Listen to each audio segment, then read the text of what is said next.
Hello Gemini, Sun, Moon, Rising, and Venus signs. Kamusta kayo? Sana po nasa mabuti kayong kalagayan. Welcome back po sa Star Tarot. At kung bago kayo dito, welcome din po kayo. Please subscribe, like, share my videos, and leave me a comment kung nakaresonate po kayo.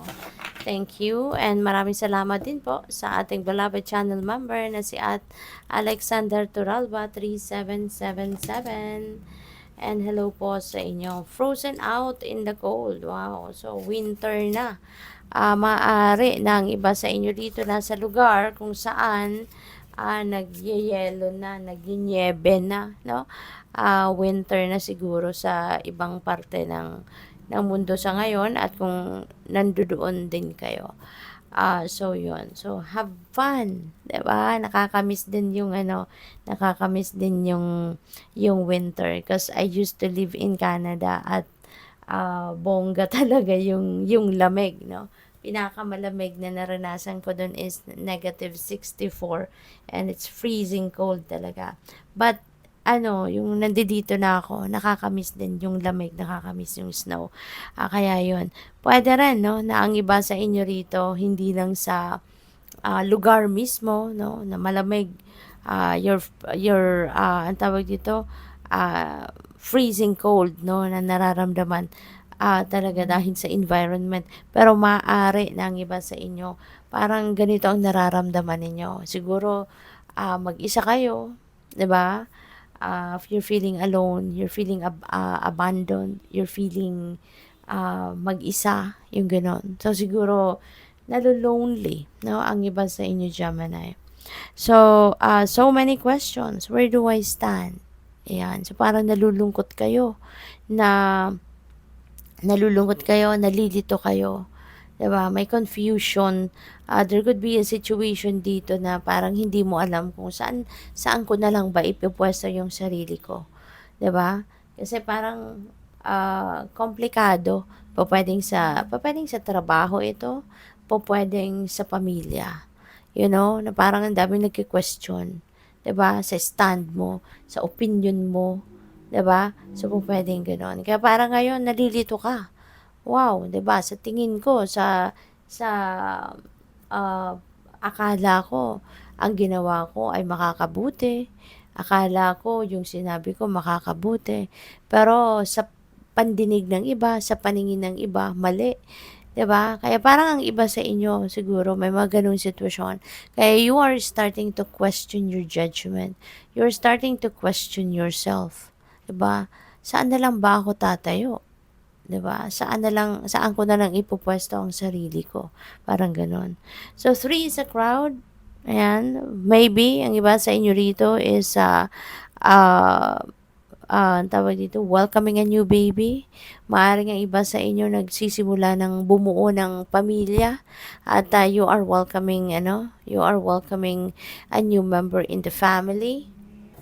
Maaari din na ito ay um, there could be a situation, no, for some of you Gemini na parang merong third party, kung kayo ay may relasyon at o may karelasyon, baka merong third wheel, no? Merong sumisingit sa inyong magandang dynamic sa relationship. Pwedeng gano'n. Merong umiepal or pwedeng merong nagkaka-interest sa'yo or sa person mo, 'di ba? Na nagiging awkward na. Kumbaga, ang inyong sitwasyon, ang inyong pakiramdam because of that third person na sumisingit, no? But of course, this is not going to resonate with everyone, okay? Because this is a collective reading, Gemini. Pero mga sitwasyon dito na resonate sa inyo, merong hindi. Kung hindi sumasakto sa inyong sitwasyon ang mga mensaheng naririnig ninyo, then don't take it, okay? I'm sorry. Ito yung pang next message ninyo, I'm sorry. There is guilt, regret, and remorse. Meron pagsisisi. So, maaaring related ito dito sa usaping pag-ibig, no? May puso at nagigilty. So, pwedeng ikaw ito, no? Na nagsusorry kasi na-realize mo na meron kang pagkakamali. Kaya nag-a-apologize ka. no? You are feeling that guilt, no? At nagsisisi ka na ginawa mo or sinabi mo ang kung ano man, kaya kayo ay naghihingi ng sorry. Or po pwedeng someone else, no? Po pwedeng someone have done something sa'yo na nakasakit ng inyong damdamin, no? Maaaring merong magsusorry sa'yo, merong magsisisi ng ginawa niya or sinabi niya sa'yo.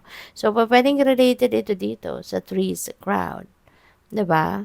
Yung maaaring third party, 'di ba? Baka 'yun ang dahilan ng pagsusorry niya, 'di ba? Kung sino man ito, yung gano'n. So, good luck sa'yo.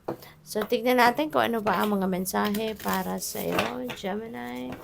Maraming salamat for subscribing to my channel, and if you haven't subscribed yet, subscribe na po kayo.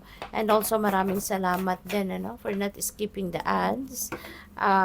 Malaking bagay po yan sa akin. At saka kung gusto po ninyong mag-join sa membership, click nyo lang po yung join button sa baba ng video. Thank you. Snow Leopard, take some time out of your usual life and spend it in solitude para na makapag-isip-isip kayo.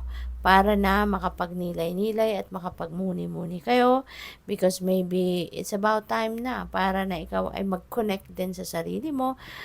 You can tap into your soul, yung ganon, at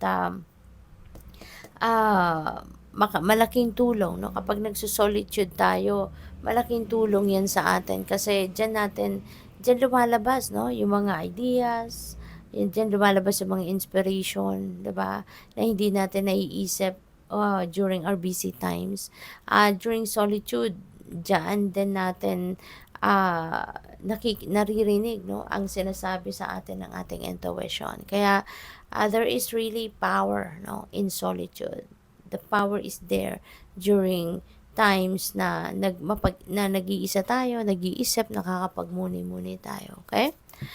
We have Penguin. The period of darkness that you've been experiencing is now passing. So, napakaganda. Ninyo do ngayon, magiging masaya, blessed kayo. Kasi kung ano man itong difficult situation na maaaring pinagdadaanan ninyo, that's already coming to pass. Malalagpasan nyo na yan, masusolusyonan mo na yan, makakaalis ka na sa sitwasyon na ito. Okay? You are going to surpass that. Alright? Problem solved na kumbaga. Unicorn, indulge your creative, imaginative, and magical side through some form of artistic expression. Ayan. So, siguro, din kayo Gemini, no? Very artistic, very creative.